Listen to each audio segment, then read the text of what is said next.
Hola a todos y todas. En esta clase vamos a ver en qué consiste un estudio de genómica. A lo largo del curso con Checo y con Rafa y conmigo, pues hemos estado viendo las bases para entender la genómica computacional y pues el objetivo de esta clase es como aterrizar esas bases en cómo se lleva a cabo un estudio de este tipo. Bueno, a manera de recordatorio, el genoma es todo el material genético que hay en un organismo, incluyendo los virus, si es que podemos llamarlos organismos. Supongamos que este es el genoma de un organismo y pues al ser una cadena de DNA lo podemos medir mediante pares de bases. Esta sería la abreviatura PB. 1000 pares de bases sería una kilobase y 1 millón de pares de bases sería una megabase. El tamaño de un genoma va a depender del organismo con el que estemos tratando. Recordando a los organismos eucariontes, los procariontes y los virus. ¿En dónde está el DNA en las células eucariontes o en los organismos eucariontes? En los organelos. En el núcleo tenemos el DNA condensado, tenemos el DNA empaquetado en forma de cromatina, en cromosoma, y los cromosomas toman esta forma si se va a llevar a cabo la división celular. Además del núcleo, tanto en células animales como vegetales, tenemos organelos que tienen su propio DNA, como las mitocondrias y los cloroplastos. Las mitocondrias son el organelo encargado de la generación de energía en las células eucariontes, y los cloroplastos solo se encuentran en células vegetales y se encargan de llevar a cabo la fotosíntesis. Estos organelos tienen su propio DNA debido a que antiguamente eran procariontes. La teoría endosimbiótica propuesta por Lynn Margulis propone que la célula eucarionte se formó a través de la unión de varias células. Las células Las mitocondrias y los cloroplastos eran organismos procariontes que vivían dentro de una célula más grande. A esto se le conoce como endosimbionte, de manera que esta célula más grande y esta célula más pequeña, pues tenían una relación simbiótica que les permitía la supervivencia bajo ciertas condiciones ambientales. En este caso, pues las condiciones de la Tierra en aquel entonces no eran tan amigables como para que la vida como la conocemos ahora existiese. Además, bueno, aquí les pongo el tamaño del genoma de algunos organismos eucariontes, como los hongos. Pues sí, pueden ir de las 8 megabases hasta las 3.5 gigabases, como es el caso del genoma en los humanos. Por otra parte, en la célula procarionte, pues sabemos que su DNA está en su cromosoma único, el cual es un cromosoma circular, también es una doble cadena, y además tenemos DNA en los plásmidos, que son pequeños fragmentos de DNA con pocos genes que permiten la transferencia de información genética mediante células procariontes. Un ejemplo de esto sería la resistencia antimicrobiana, en donde una célula procarionte puede pasar esta información para resistir a un antibiótico a otra célula procarionte adyacente. Bueno, el caso del tamaño en las células procariontes va desde el 0.5 hasta los 13 megabases. Es más pequeña que los eucariontes. Y bueno, los virus, su tamaño de genoma va de 5 a 50 kilobases, son buenos modelos de estudio debido a que esta cadena de DNA es muy pequeñita. Podemos ver variaciones y podemos conocer los mecanismos evolutivos en estos organismos. Son de interés en términos epidemiológicos y de origen de la vida. Además, su material genético puede estar en una cadena doble o en una cadena simple y puede ser de RNA o RNA. Bueno, ya que hicimos como una recopilación, recordemos qué es el genoma y cómo es la anatomía del genoma de varios organismos, vamos a hablar ahora del flujo de trabajo para el análisis de un genoma. Este flujo de trabajo lo podemos dividir en dos partes, una sección experimental y una sección computacional. En la sección experimental, pues yo necesito tener mi muestra, que puede ser un procarionte del intestino del mono, el mono, un organismo modelo como el pez cebra, una planta, un hongo o incluso un procarionte o algún organismo que venga de algún ambiente en específico. A estos organismos yo les tengo que extraer, literalmente extraigo el DNA de sus células. En el caso de las células eucariontes, yo tengo que romper la célula, tengo que romper el núcleo, tengo que romper membranas para llegar a ese DNA y quedarme con únicamente la molécula. La extracción de DNA no es un paso trivial, es el primer paso, lo cual se tiene que hacer bien porque debemos obtener un DNA con calidad y no contaminado. Ahora, una vez que ya extraje este DNA, puedo secuenciarlo. La secuenciación consiste en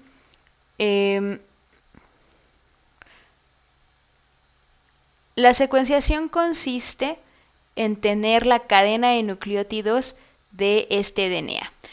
Tampoco es trivial, yo diría que es uno de los mejores descubrimientos de la humanidad porque literalmente de una molécula bioquímica tridimensional, biológica, tangible, pasamos a pasar la información de esta cadena a un formato de texto en forma de cadenas de caracteres que son adenina, citosina, guanina y timina. Entonces yo tengo justo estas cadenas de DNA, esas strings, en un formato, en un archivo de texto plano con formato FASTQ. No se preocupen, vamos a tener toda una clase de secuenciación y una clase de los formatos que se utilizan principalmente en el mundo de la bioinformática. Ahora, ya que tengo mis cadenas de DNA en este archivo de texto plano, entonces paso a la sección computacional. Esta sección consiste en varios pasos, ¿no? Tengo las secuencias de DNA, tienen que pasar por un proceso de calidad, luego ensamblo este DNA, anoto los genes que hay en ese genoma y hago una comparación ya que tengo el genoma completo. Vamos ahorita a desglosar cada uno de estos pasos. Ahora, la secuencia, es importante mencionar que yo tengo mi cadena de DNA y no es posible, está fragmentado cuando yo lo mando a secuenciar. Es poco probable que yo tenga todo el DNA y un secuenciador pues me secuencie literal, me diga qué nucleótido hay sin parar en 3.5 gigabases. Eso no pasa. Lo que pasa es que tengo un DNA fragmentado y este DNA fragmentado pues son pequeñas secuencias de adenina, timina y citosina que después yo tengo que unir para llegar a un genoma completo. De manera que podemos decir que entonces tenemos el genoma fragmentado en reads o lecturas. Estas lecturas, primero, como les mencionaba, tienen que pasar por un proceso de calidad.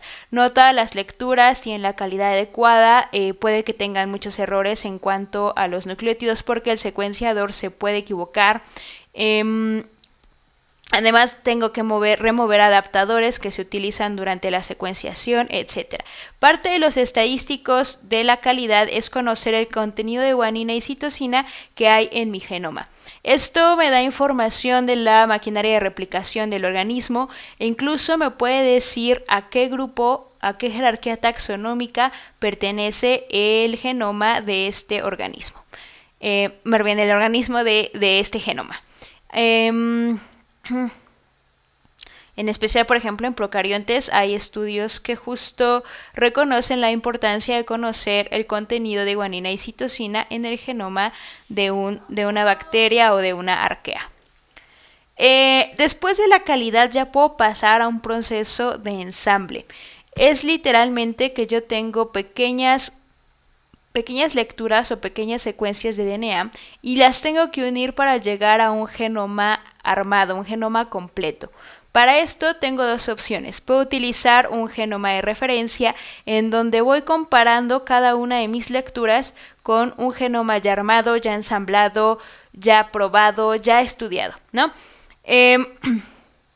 Es como si se tratara, bueno, esto de ir comparando lectura por lectura con un genoma de referencia se llama mapeo y existen varios software que permiten hacer este mapeo.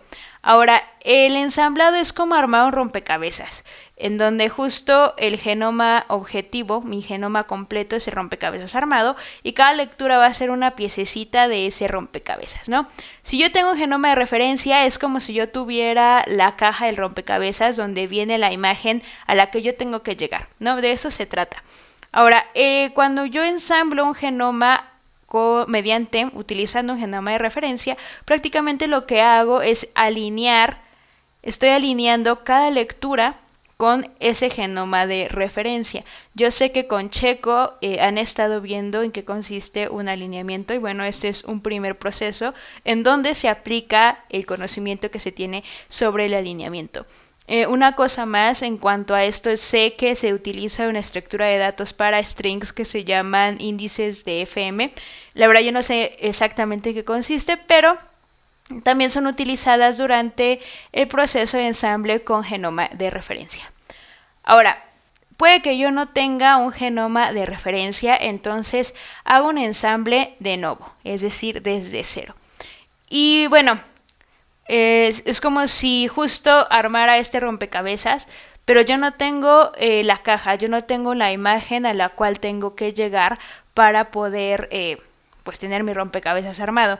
Y de hecho, si tuviera un rompecabezas, pues sería más sencillo, ¿no? Porque yo puedo dividir las piezas por colores en función del patrón de líneas y pues así empezar como a hacer un rompecabezas.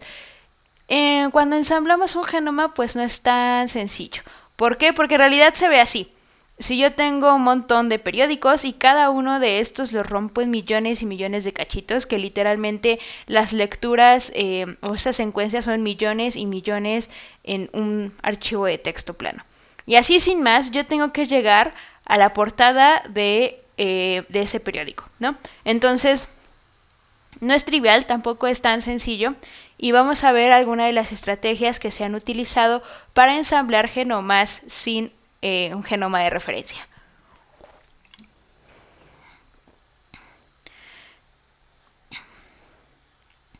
Bueno, como les mencionaba, si viene en ensamble con genoma de referencia, vamos comparando cada lectura contra un genoma de referencia. En un ensamble de novo se compara todo contra todo, lectura contra read, de manera que estas lecturas van formando, justo la unión de estas lecturas va formando contigs y la unión de contigs va formando scaffolds, que son lecturas mucho más largas que las que teníamos inicialmente. De manera que vamos de lo más pequeñito pues a lo más grande. ¿Cómo se lleva a cabo esto? ¿Cómo yo llego a scaffolds para al final tener un genoma completo, ¿no? Tenemos dos estrategias para el ensamble de novo. El overload layout consensus, o que es el traslape de las lecturas, literalmente. En donde yo tengo, por ejemplo, aquí un montón de lecturas y las voy traslapando en aquellos nucleótidos donde sean iguales, ¿no? Y en función de eso, en función de este consenso de nucleótidos que son iguales, pues yo voy formando los contigs y voy formando los scaffolds, voy formando lecturas mucho más grandes. El problema de esto es que su eficiencia no es muy buena. Ya saben que si yo corro un programa tengo que fijarme en los recursos que va a utilizar computacionalmente y pues esto no era tan eficiente, ¿no? Sin embargo, surge otra estrategia que utiliza la teoría de grafos para ensamblar genomas. Y estos son los grafos de Bruegel. ¿En qué consiste? Yo tengo mis lecturas y estas lecturas los voy a dividir en cámeros. Un cámero es una subcadena de n número de caracteres, ¿no? Supongamos que yo tengo esta lectura que mide 20 nucleótidos o 20 pares de bases. Si yo las divido en cámeros de 4, voy a obtener 5 cámeros, ¿no? Cada uno de mis cámeros va a medir 4 pares de bases. Entonces 5 por 4 llego a mis 20 pares de bases originales que tenía en mi read, ¿no?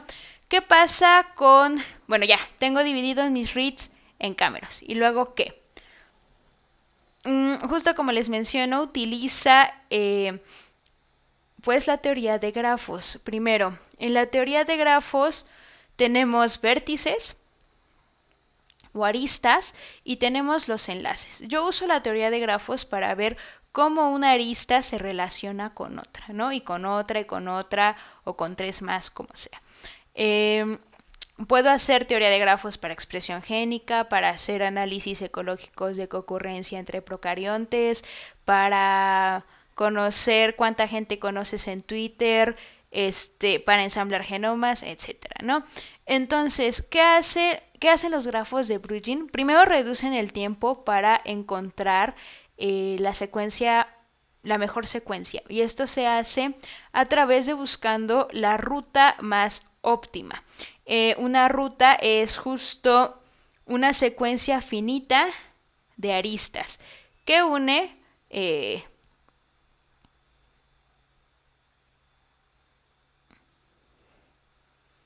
más bien que al unirse pues van a generar la secuencia. Entonces el gráfico, más bien los grafos de Bruegel van a buscar este camino, el camino más rápido, el camino más óptimo, ¿de acuerdo? Más bien el camino más óptimo. De manera que, por ejemplo, yo ya tengo mi read dividido en cámeros, ¿no? Entonces, según este grafo de Bruegel, pues yo tengo, cada cámero va a ser una arista que se va sobre la par con el siguiente, ¿no? Busco también sobre lápiz AAG, que sería este. Y el siguiente entonces también es AAG y se sobrelapa. Listo. Y el siguiente que sería AGC. Y lo voy así sobrelapando, recorriendo una posición hasta que yo llegue a mi contig, ¿de acuerdo?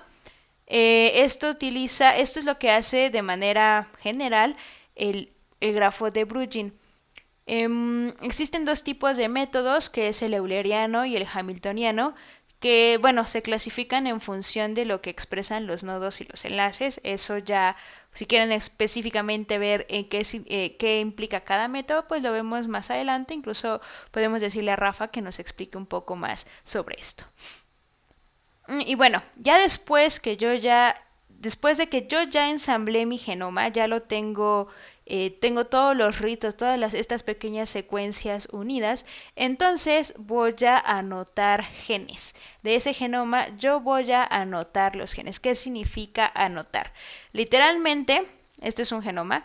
Tengo que reconocer las partes del genoma que no codifica para proteínas, reconocer las partes del genoma que sí codifica para proteínas, es decir, reconocer genes, buscando secuencias promotoras, buscando sitios Open Reading Frame, etcétera, ¿no? Y esto, pues adivinen, precisamente se hizo o se lleva a cabo con expresiones regulares, ¿no? En donde el algoritmo en todo mi genoma, por ejemplo, un genoma humano de 3.5 gigabases, va buscando patrones de caracteres para determinar si un cacho de DNA es un gen o no es un gen.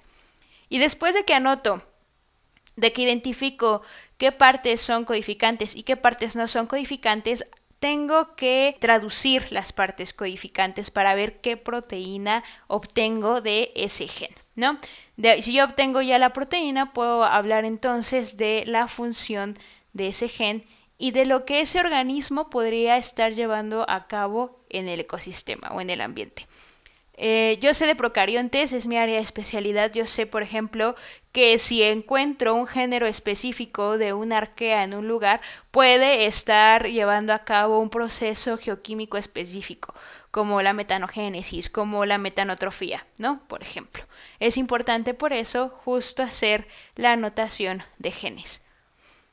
Ahora, ya que tengo ensamblado mi genoma, ya armé mi rompecabezas, ya anoté para qué es cada cacho de ese genoma, entonces me voy a la comparación y puedo llevar a cabo estudios de genómica comparativa.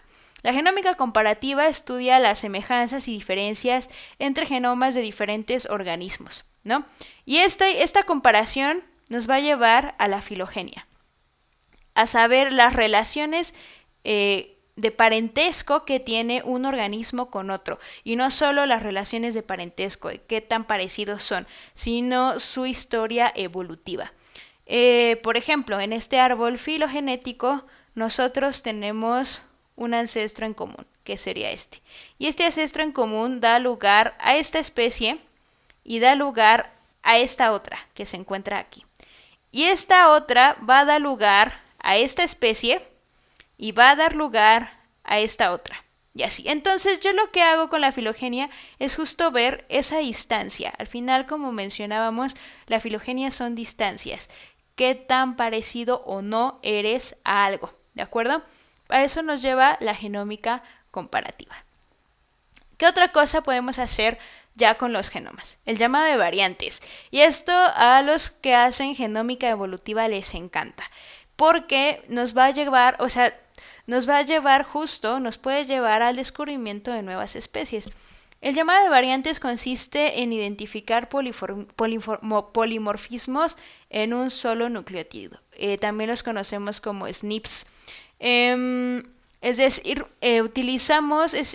con esto identificamos qué sitio del genoma es diferente a otro genoma, ¿no? A nivel de nucleótido.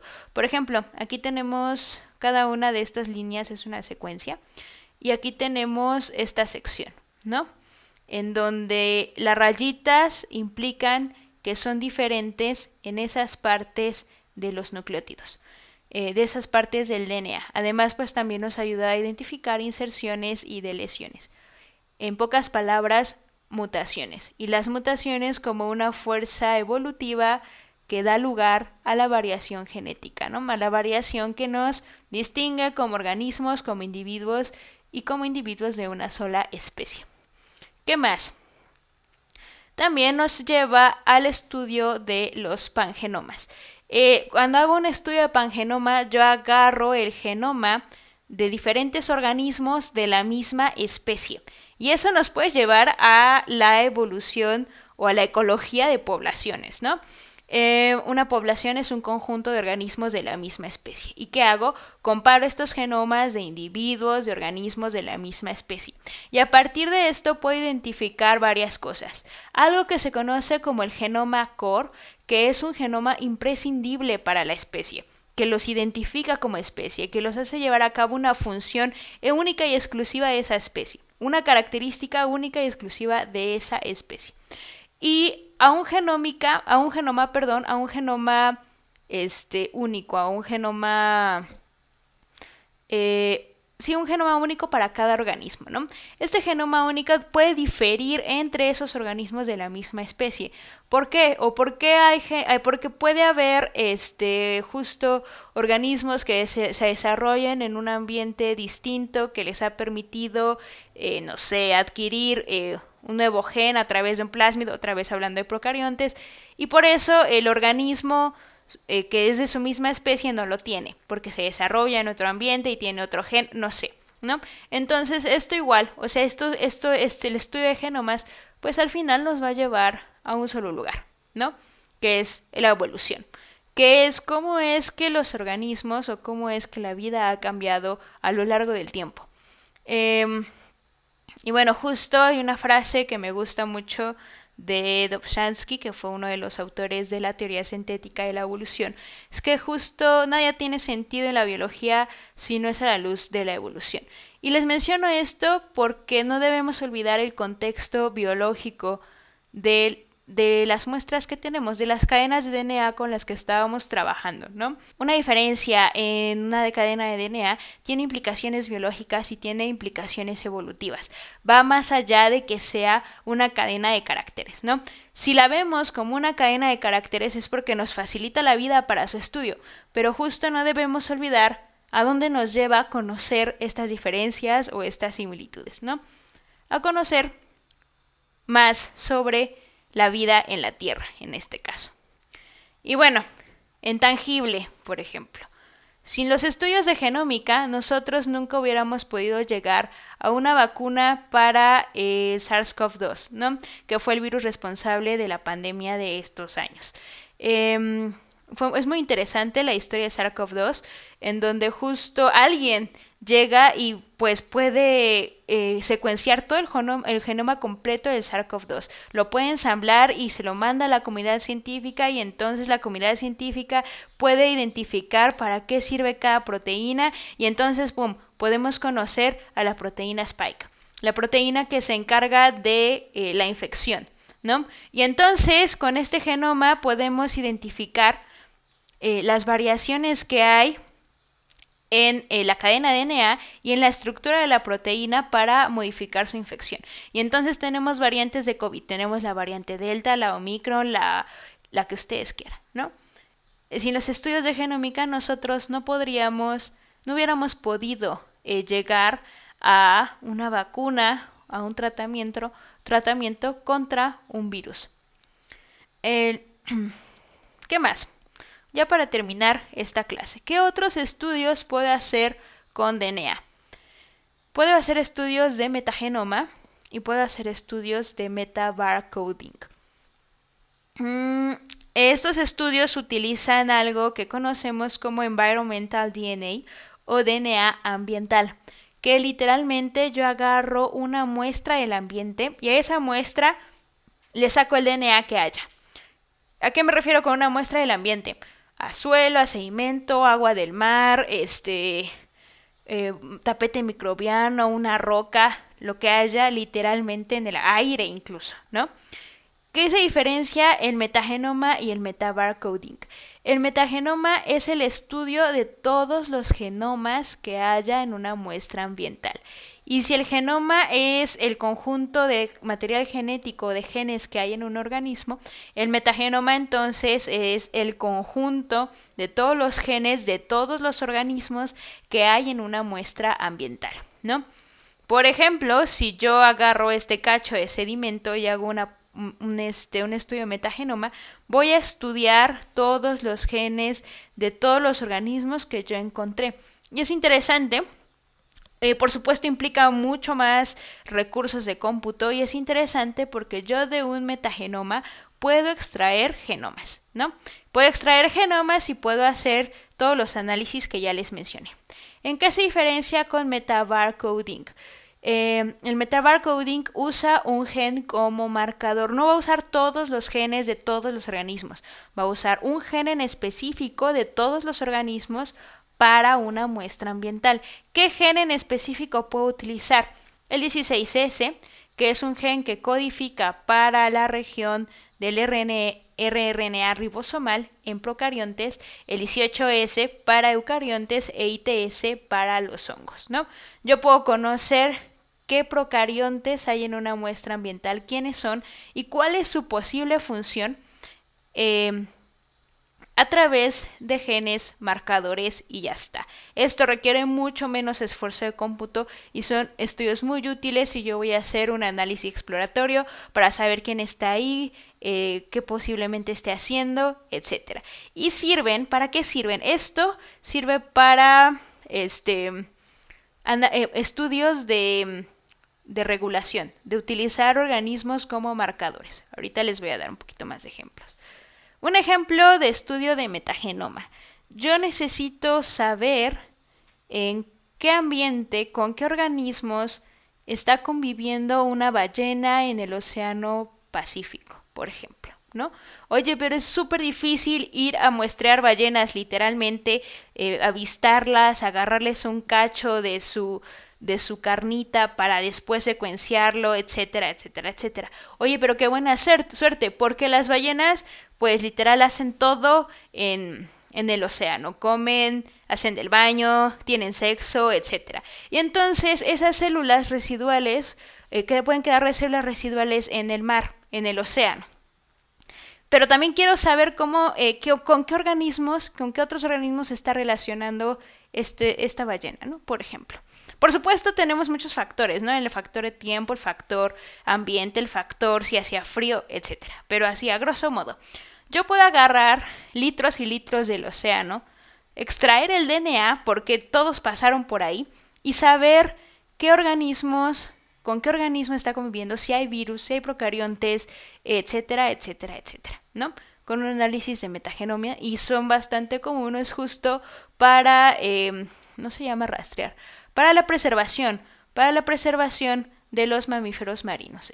Justo hay incluso un artículo muy bonito de virulencia en delfines y hacen estudios de metagenoma donde literal de ese metagenoma solo agarran el de todos los virus, los genomas de todos los virus que podrían estar conviviendo con un delfín, ¿no? Y es muy, muy bonito, muy interesante.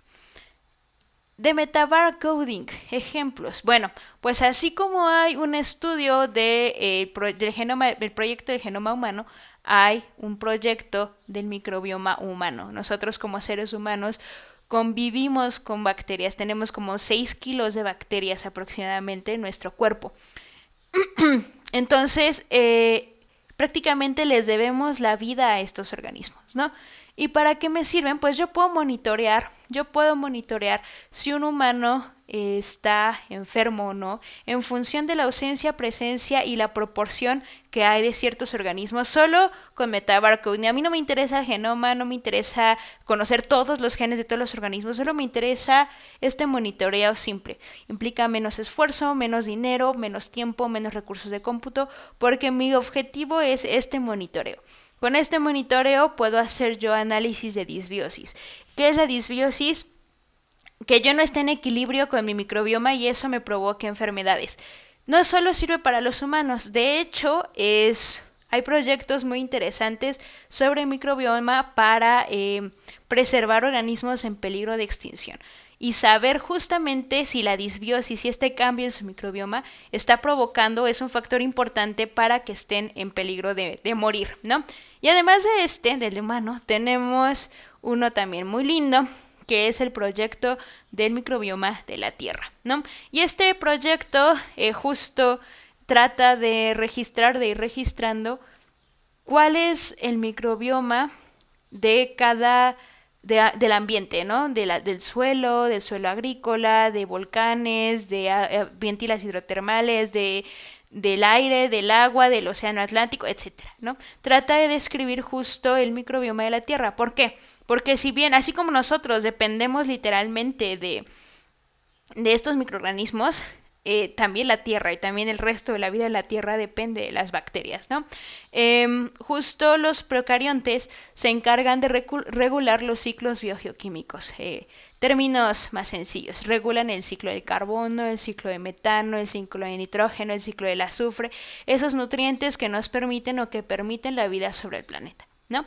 Entonces, bueno, también son estudios que podrían interesarles, que podrían tomar en cuenta para ahora que tengan que pensar en su proyecto. También, por ejemplo, en otros semestres pasados, los chicos han tomado como proyecto estudiar una parte de un flujo de trabajo, ¿no? Por ejemplo, el llamado de variantes, en qué consiste el algoritmo, qué pruebas probabilísticas, estadísticas se necesitan para llegar a la conclusión de que este genoma está variando con este otro genoma en este otro gen y en estos nucleótidos, no sé. También, por ejemplo, qué algoritmo se utiliza para la anotación de genes, en qué consiste, desmenuzarlo. El semestre pasado se hizo uno sobre teoría de grafos con los grafos de Bruegel, en donde los chicos replicaron de cierta forma el algoritmo para llevar a cabo, para llegar a un contig, no sé, ¿no? Lo dejamos a su imaginación para que puedan ir dándole una checada y pues puedan tener ideas de qué proyecto les gustaría desarrollar. Pues sin más por ahora sería todo por mi parte. Nos vemos en la siguiente clase. Vamos a tener clases de secuenciación, de bioformatos, de formatos en bioinformática, de meternos a las bases de datos, etcétera, etcétera. Bueno, hasta luego.